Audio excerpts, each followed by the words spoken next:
What's up? This is Lone Starr for Painted Ones. You really fucked up. Okay, get me. What's up? My name is Lone Starr, and this is for the Painted Ones. Cool. No, I think you have to restart. I say Montreal. You're gonna... Lone Starr from Montreal, Canada. Yeah, or it was Montreal. From Montreal. What are we repping? Okay. Hello. Okay, cool. What's up? This is Lone Starr from Montreal, and this is for Painted Ones. Cool. Okay, that's good. I like that one. Better than the first few. Alright, so why Lone Starr? Why Lone Starr? That's a tough question, bro. To be honest, I was just trying to find a name that represents me, and I always like to be alone, and I always felt like I was a star. Did you have any names prior to that you? Oh, bro, I have so many fucking names. I think my first name was Sean Moss. Yeah, I remember that one. Sean Moss. Yeah. And at one point I was Saint Da Vinci. Oh. Noir. Okay. My last one was, it was Lone Starr, but it was 7. But people would call me 7 Star, but I hated it, so so you just put the L. I switched it back to a fucking L. Cool. So you like Lone Starr? I love Lone Starr. Yeah. I think it represents me a lot. I actually like Sean Moss. That was cool. I remember those days. I mean, it's my name, you know, so. That was high school, right? But that Sean Moss was like some like high school, I was on some old school shit, you know. Did you change the name like every year or like every month or? To be honest, I think it was more, I was trying to figure out music. So every time I would get back into making music, I would change a new name because I didn't really start taking it seriously until like maybe 2018, 2019. And that's when I really started finding my name. So I think from 2018, I only had like 2 name switch. So. Okay, not bad. When you found your name, did you find your voice as well? Oh shit. I think I found my voice when I started going to studios, you know, like I used to record in my bedroom. So I didn't, I was shy to go all out, trying to sing. My mom's in the other room listening to me and shit. But I got into the studio and I figured out autotune. What was your first studio? I'm not sure the name. I'm not sure if it was Planet Studios, but it was at Planet Studios. Is it in Montreal? It's in. It's actually nearby. Yeah, it's actually in Papineau. Like. There was a producer and whatnot, or just. Oh, yeah, shout out Lucas. He's actually the one that got me into the studio. So. Shit. How much was it before? How much did you pay before? Bro, I was paying $40 an hour. Pretty much the same nowadays. Oh really? Yeah. Okay, not bad. Was the quality good or was quality was great? Yeah. I can't talk any shit. Like Lucas was the top guy for me, and I would kept going back, you know. So shout out Lucas. What was your first song at that studio? Oh shit! My first song was No Strings Attached.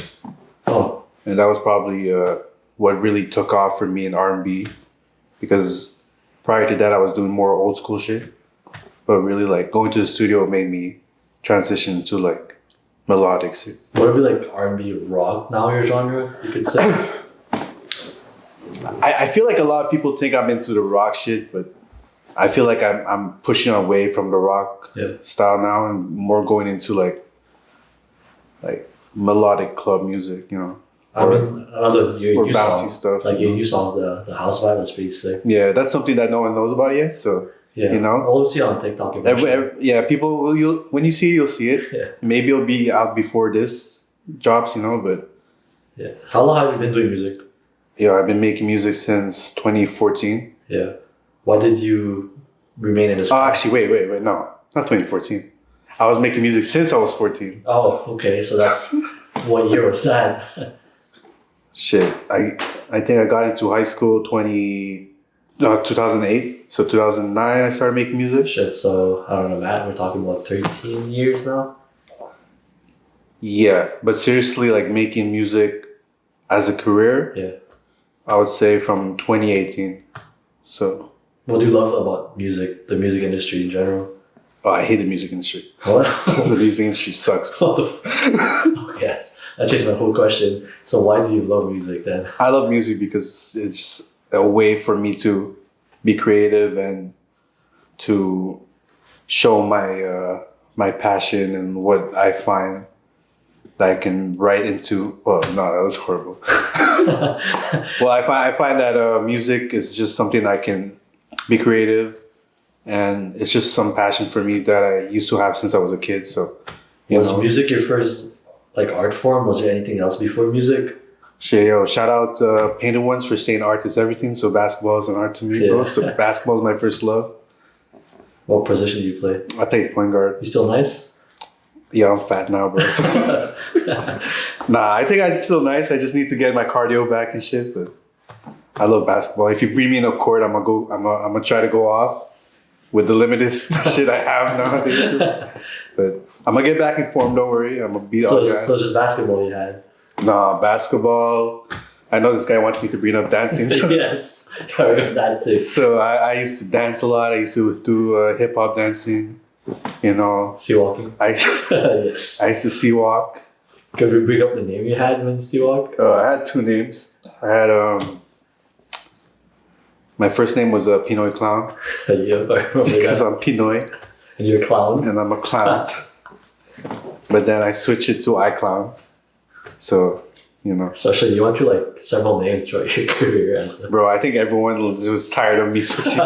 So Lone Starr, you're gonna keep it for? Nah, Lone Starr is for life, for sure. If it ain't Lone Starr, it's Sean. That's cool, yeah. So so you could say basketball. So dancing first. What was first? Basketball. I think basketball was really first. Basketball, dancing, then music, right? Yeah. That'll be okay. Cool. So within, let's say, those 15 years, what did you learn about yourself? Shit, I learned that I was able to do multiple stuff, and I get addicted to something quick. So let's say if I was into dancing, I'm gonna go full into dancing. I was not gonna do anything else. If I was into basketball, I was gonna go full in basketball. Now it's music, you know, and I feel like I'm 100% in it, you know. So what convinced you to stay in music? I think just the people around me. I started just being surrounded by more people that made music. People that are more creative. You know, whatever helped me, just made me push and see that music is just a career path I wanted to go into. Yeah, I mean now you basically run a studio. Right? Basically, shit. You have a lot of clients. You have a lot of people coming in, and the whole team is there almost every day, which is crazy. Whole team. Shout out All Star Studio. Shout out Private Party. Yeah. Who's your favorite artist right now? And that's in our studio. In our studio? Yeah. Me, man. Okay, man. Nah, but you're gonna listen to this and be like, motherfucker. It's like, yo, fuck this guy. Fuck himself. Nah, but for real, like, I think at this moment, Valentino Viet is my favorite artist in the studio. Yeah. Like, I know he just started making music, but he's talented motherfucker, bro. Really talented, bro. But I'm excited for Craze to drop soon. I'm excited for Jay to drop. Craze needs to drop music. Drop music, bro. Bro, even MK and Jay, they have to drop music. Nah, they've definitely drop music. Like the vault they have, bro, it's freaking deep. Like they have so much shit. Yeah, they're at the studio more than I am, bro. Yeah. So especially Craze. Craze has so much. Exactly. So Craze, if you're listening to this, drop some fucking music. Because it's been freaking years he hasn't. He's just waiting for the right time. I understand, you know, like he's just trying to stack up the videos, the songs. That's what you got to do with your career. You don't have to rush into things. So. But as an artist, you think it's good to stack up on everything, or is it better if you drop like consistently? Well, not consistently, but like on a monthly basis. It depends. If you feel like you're not ready to be consistent, then it's better to just stack up everything. And then once you're ready to go, you have like 1 or 2 tracks ready to drop. Then while you're dropping them 2 tracks, you have 1 track you're working on, you know, and keep on going. But I know people like to stack 10 stuff and like go crazy in 1 year, you know. So I feel like that's a better. It's definitely better. You also, I wouldn't say like save money, but you're really like focused on more content, you know. And then when you're trying to drop monthly basis with nothing ready, you're really trying to rush into shit. You might just blow it back for no reason. Yeah. So what's the most expensive thing about music? Is there? I know there's videos. I know there's the mixing and mastering part. But what's like the most expensive thing? Probably the music videos for sure. What's like the range? I would say the cheapest music video you can probably get is like $500. Okay. but I know people that charge up to 3 to 10K. You know, those are big. Depends on what you're trying to do. Like if you have a budget, might as well like get that budget, put in 10K, and then you get a crazy video. Mm-hmm. But I know people that are able to do something for 1K and go crazy. You know? But do you need that big amount of money to make something great in the music video, or you can do it with a low budget? Is it quality over quantity or more? I feel like when you're paying cheaper, you're paying for more quantity than quality. But that's also a good route to go if you're trying to drop music more consistently. Might as well go with someone that's cheaper. If you're trying to go all out and try to get like a record deal or a placement on radio, fuck it, go crazy, bro. But it's not worth it. To spend 10K on one song that you hope it's gonna blow up is kind of a risk. What I would do? Or what did you do to? I was just dropping videos every 2 months and shit. Like this year, I've been dropping pretty consistently. Yeah. But I got the team around me that helped me too, you know. So you're kind of saving money in a way too, right? I'm saving money in a way too. Yeah. Do you master your own music? Do you? That's one thing actually. So I mix all my music. Yeah. But I rather have someone else master my music. How come? Because for me, I need another opinion, you know? Okay. But I think anyone can like mix and master their own stuff. It doesn't matter. As long as you have the ear for it and it sounds great, it sounds good. What does it take to be an artist then? Sorry? What does it take to be an artist? To be a rapper, musician, what does it take? That's a very hard question. Consistency and fucking drive, you know? Like, I see people that think they can blow off one song, but you see their next song doesn't do as great. It's really rare though to be that one hit wonder like a lot of artists. You never want to be that one hit wonder guy though. You know, it's better to grow.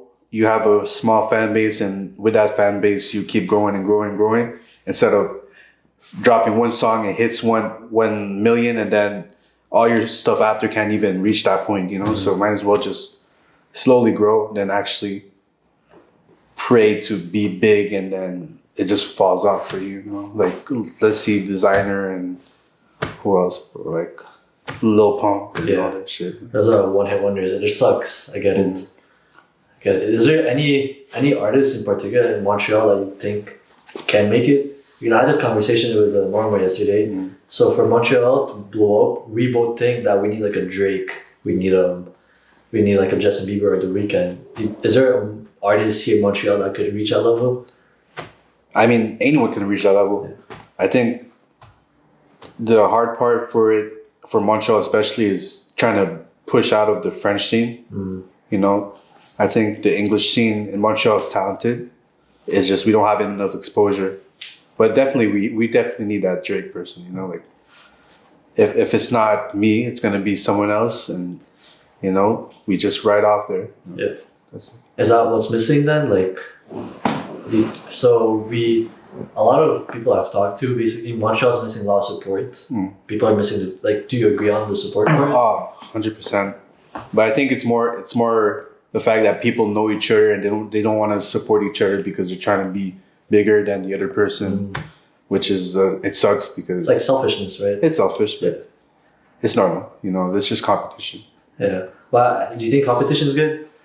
Competition is good, but if you see how Atlanta and Toronto is, where they all work together, it's something that we should take account of, and try to follow in their steps. You know, because if they can do it, we can do it. Definitely. 100%. I feel like Toronto too. I mean, Toronto did this. I think, who was the first one? Was it Drake who came up first? Right? Shit, I think the first person that really came out of Toronto was Cardinal Official. Right. And I think he gave that to a lot of people, but I know Drake, when he blew up with OVO, I feel like he put on a lot of people. Definitely. A lot of people. Definitely. He definitely helped The Weeknd. Yes. You know, I think Justin Bieber is also a big factor in the Canadian music. Yeah. And shit, like, there's a bunch of talented artists, bro. Like Tory Lanez is amazing, bro. True. Who else? Shout out Forever Friday. He's dope. You know, there's a lot of artists. There's a lot, but I feel like a lot of artists don't rap Montreal like Toronto people do. I feel like a lot of people are scared to rep Montreal. I don't know why. I think they think it's like, oh, it's not Toronto, so no one's gonna fuck with us and shit. But I love Montreal. I think everyone should be repping Montreal. Well, I find it weird though. Think about it. Like, there's so much great artists, but like Montreal is never like in the news. You know, like it's always for like the bad reasons. Would be like, you know, there was like French the cringy artists. But that's exactly it. You know, that's how they see us. They see the French scene and they see, we don't understand what they're saying, so why should we listen to them? But, you know, you listen to people from France and they're making amazing music, better than people in America, people in Europe are just, you know, they're talented. It's just, we're not looking there as much as we are in America, but you see the scene there is starting to pop now. So yeah, freaking French music is, I mean, France, it's a different level now. Oh, it's different. But I really hope Montreal can reach that like level because every artist I talk to, we all know there is potential in the city. No, definitely. But also hatred is a big thing too, which sucks. But I feel like we're getting all together now, and it's not. I don't think it's a big deal like before. And after the pandemic, people realize like shit, we maybe do need each other when it comes to this shit. So I want to know, since you've been in the game for what 15 years, you could say, I want to know like describe your experience as an artist in one word. Roller coaster. Okay. Talk about more. Why roller coaster? I mean, there's always the ups and downs. You know, like you think you're up, and then there's something that brings you down. Shit. Definition of a roller coaster, but basically, like, you know, I've been fucked over. Like, I can't lie. People try to take advantage of me, you know, and then me trusting people, thinking that it's gonna go a certain way, but it always ends up, you know, going another way. Yeah, so that's why you think the music industry is like kind of I think it's bullshit. Yeah, but there's some good side to it, no? There's good sides, like, you know, the money. There's the money, but you know, there's also a lot of people that are grimy and like, people you shouldn't trust, you know. But like, it's also the industry, so you have to take risk. But you start to see who's real and who's not. No, definitely. Yeah, I feel like I had a conversation with someone else, and there's a lot of like really weird people in the industry, right? And it's kind of weird. Like we're all trying to just make it, but why? Why do people act weird? I don't even know why. Like I don't know if they know what they're doing, but it's. I think a lot of it is just their ego. Yeah, you think? You know, ego plays a big factor. Everyone wants to be the best, and they don't want. A lot of people want shit for free, which is, you know. It's crazy. It's weird. Yeah, I find it super weird. You gotta pay, bro. So. Yeah. Sorry, I just so much things happen. Like as an artist, like people ask for free shit, and it's like fucking. No, for sure. Why, you know? Like if you want something for free, just fucking do it yourself at this point. So within the 15 years, what is like one outcome that changed your whole life? In 15 years now. What was like one experience that were like, oh fuck, this is literally gonna change my whole direction as an artist? Shit. I think it was when I started working at Boucherville, the studio in Boucherville. It's a mansion studio that shout out Benny Mestizo. He brought me an OVN. Met a lot of artists in the Quebec scene, which is why I understand the music industry, and especially in Quebec, because that's where I learned most of it. And there was some people that I met there that I can't lie, there were, you know, some weird people, but there's also a lot of great people that I met there too. So it really pushed me to see another side of music and find another direction of, you know, and it really helped me find my voice as well. Yeah. So Benny is like sort of a mentor to you? Or? Oh, he's definitely a big mentor to my life, bro, for sure. Yeah. You know, I actually met him first time at I think was the concert. The event in the garden there with the. What's it called? Yeah, but in Frontenac, they were on there, Like I met him for the first time. I'm like, oh fuck, you're Benny. Right. Like he knew who I was. I knew who he was, but we never actually met. Right. And he was actually a really, really cool guy. No, he's really good. Super, super chill. Like he taught me a lot. Like he's actually the one that got me into audio engineering. Yeah. You know, so he's right. You audio engineer. Right. So like he helped me learn how to record artists, how to mix, and just basically being in the studio every day. You know, like just understanding how things works and how people divide the money and the percentage of everything that goes into the music, you know. So that really showed me that a lot of the money that you're making from the labels and all this is really not going to you. Okay, where does it go? Bro, it goes into the marketing. You're paying more people than you are paying yourself. So that's the biggest issue about the music industry, but it's what you need to get up there. It'll pay off eventually, you know. Like it will pay off. Depends, you know. If your music career goes right, then it will. Yeah. It'll work, you know. Yeah. But there's a lot of artists that flop because of it. True. How long did it take you to learn audio engineering? Shit, since I was 14, I was recording myself, so I kind of knew the basics. But ever since, like I said, I went to Boucherville. He taught me everything. Yeah. And during the pandemic, since I had more time because I quit my job, I just took that chance to really go full in. So maybe like 2-3 years. Yeah. Why did you quit? Where did you work before that? I was working at Poulet Rouge. Oh yeah, true. Yeah. Well, did you like it? Did you hate it? It was cool. Okay. Like I met a lot of people. Like there's a lot of Concordia students. Yeah. You know, like I made friends with. Which kind of Poulet Rouge? Downtown in Gay Concordia. Where is that? I have no idea what that is. But it's next to the Burger King. Yeah. Is there? Why did you just decide to quit? Actually, my boss.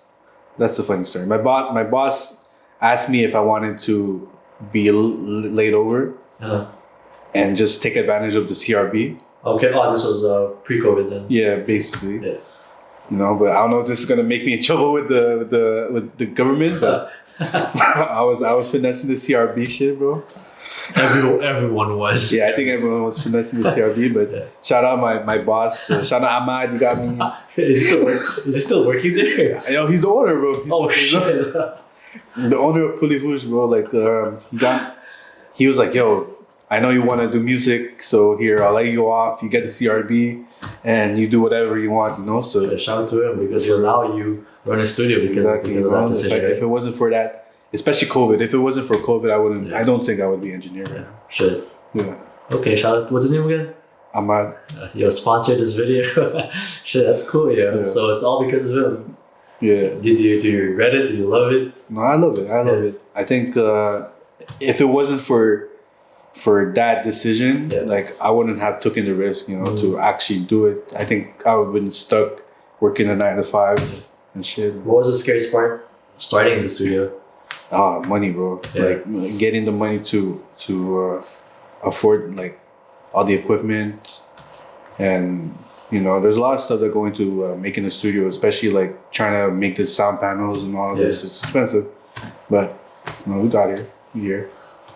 The expense is one thing, right? Yeah. Is there a moment you're in the studio like, oh fuck, I think I did the wrong decision? Is there any thought that came to mind?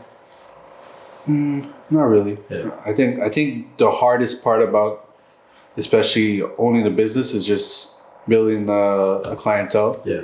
But especially working in the creative side of things, it's, you know, like you're more of a essential.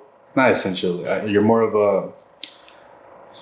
How would I say? You're not more of not a need, but like more of an activity. I find, you know, especially in music studio, because everyone can do this in their bedroom. Yeah, 100%. Record, you know, but the people that come to the studio, they want to experience. They want to have the full music. You know, like vision. They want to see everything that goes on, so they pay. You know. I mean, with your expertise, I feel like everything would be easier for them, right? From the beginning to end, and you help, and it's one less work for them too. Yeah, keep it. Sorry, technical difficulties. We're back. I'm back. So what is one advice that you will always remember? Stay true to yourself, and always be consistent. Who told you that? Somebody. Someone told you that. I know someone told me that somewhere, probably like in elementary. I don't know. Okay, so what's one advice that you tell artists that are starting off or trying to make it? Stay true to yourself and consistency. What was one tip you would give like the artists who are like getting to the music game? What is the one thing that? Yo, always have a rollout. Because I see you guys dropping music for no fucking reason and not having any fucking rollout. What's a rollout for people who don't know?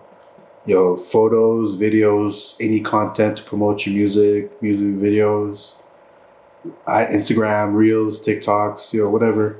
So being active on social media then, right? Basically.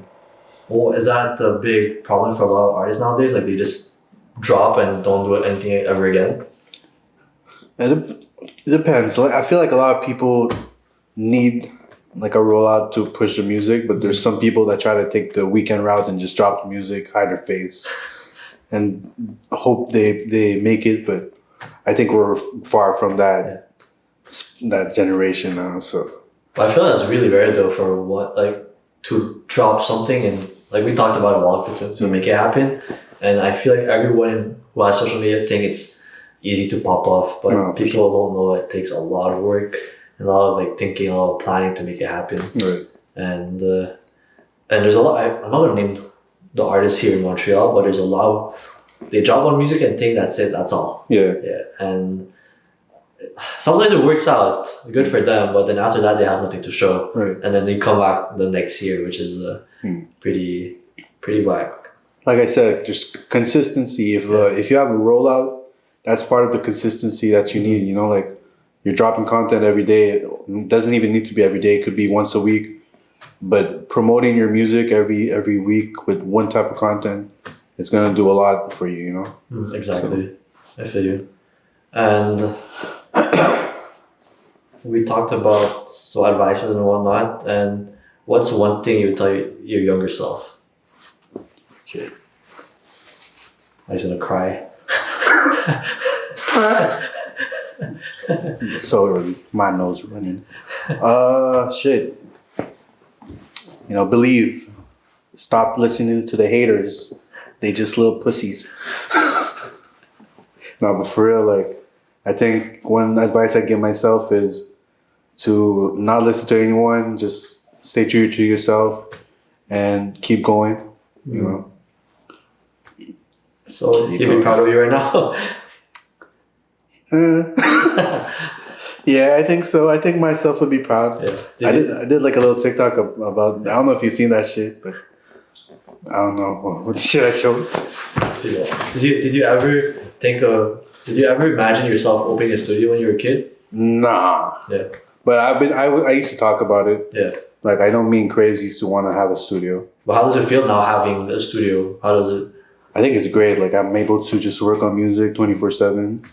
I get to meet different artists, especially people that I just fuck with, so I can actually feature some artists that I fuck with in the studio and just work with them, take them in and all that. So cool. Who's your favorite artist so far that you recorded? A memorable artist. Shit. Excluding our team. I don't even know. Who's your top 5 that walked in? Oh, yo, K-Goon. Oh. Yo, free K-Goon though. That's my guy. Free K-Goon. Okay, so name your top 5 artists that walked into your studio. Oh, shit.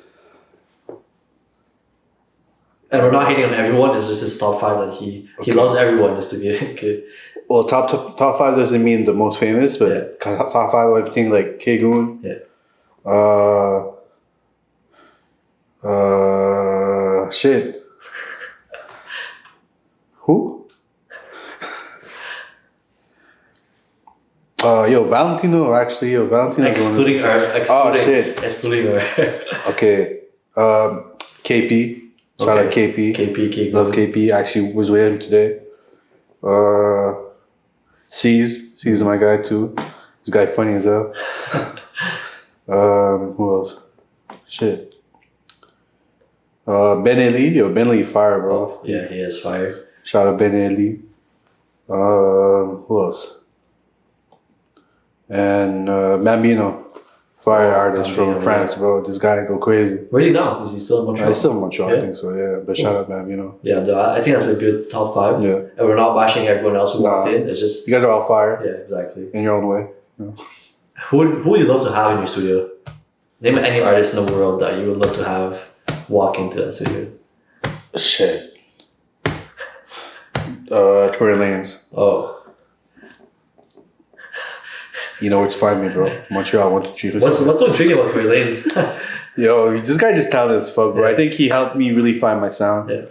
So, you know, I think the fact that he's able to go do some R&B music and then switch it to hip hop and then go do Afro beats and do a ballad and shit. Right now, it's like it's an '80s vibe, well, like his Michael You know Jackson exactly. thing, This yeah. guy knows he knows what he wants to do and it sounds good. You know, I know a lot of artists that try to do it But and they they just sound whack. Yeah. But Tory Lanez knows how to he listens to music, so you know he knows he know. I mean, he writes for a bunch of people. Mm. You know, he writes for artists that you wouldn't even know that he writes for, and he's just making a bag off that. So that's something I want to do as well. You know, so he inspires me a lot. Nice. I want to know. What's my question? Who would you like us to interview? Yo, interview Zach Zoya. Wow. I think Zach Zoya would be crazy interview. Anyone else you would be down for us to interview? We're talking about Montreal or anyone? Anyone reachable? Anyone reachable? Cool. I think you should interview Kate Tronado. Oh, Kitchenara. Kate Tronado would be fired. A bit. Well, we've mentioned his name a dozen times Yeah, for sure. in our interviews, so Yeah. definitely one day we'll get him. No, I Yeah. think he's definitely someone you can reach out to. Especially. I feel like. Do you think he's like one of the top artists here in Quebec? I think he's, especially in the producing side of things, he's probably the top guy, Yeah. for sure. Yeah. How about who else? I classified as a I dope classified would be producer, dope too. Yeah, maybe one day, bro. Maybe we'll see. Yama. Shout out Yama, man. I think Yes, he's Yama. definitely someone you should. I would love to interview Yama. He's definitely reachable too. So. Yeah. I'll definitely message him one day. Sure. Cool. Yeah, I have one more question for you. You ready? Yeah. What is art? Art is sex. Art is everything. You know, I find that art can be sports, art can be videos, art can be you running in 5 kilometers because your body is just, I don't know, art. You know, I just feel like art can be anything. Whatever is makes you creative is art. I Okay. think. Yeah. Cool.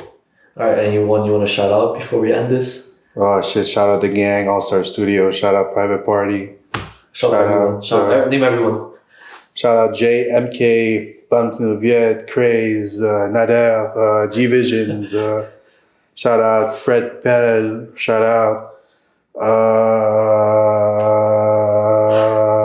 Zwan. Shout out GQ. Shout out GL. Shout out everyone, gang. There's too many people, There's too though. many. Shout out the gang, bro. All right. Thank you so much. Shout out Reg, my girlfriend. If you want to say hi, can you walk in? Good. Cool. Yeah. Thank you so much. Yes. Maybe in a few years we'll do this interview again. Yeah, that'd be funny. All right. Yeah. Peace. Gang.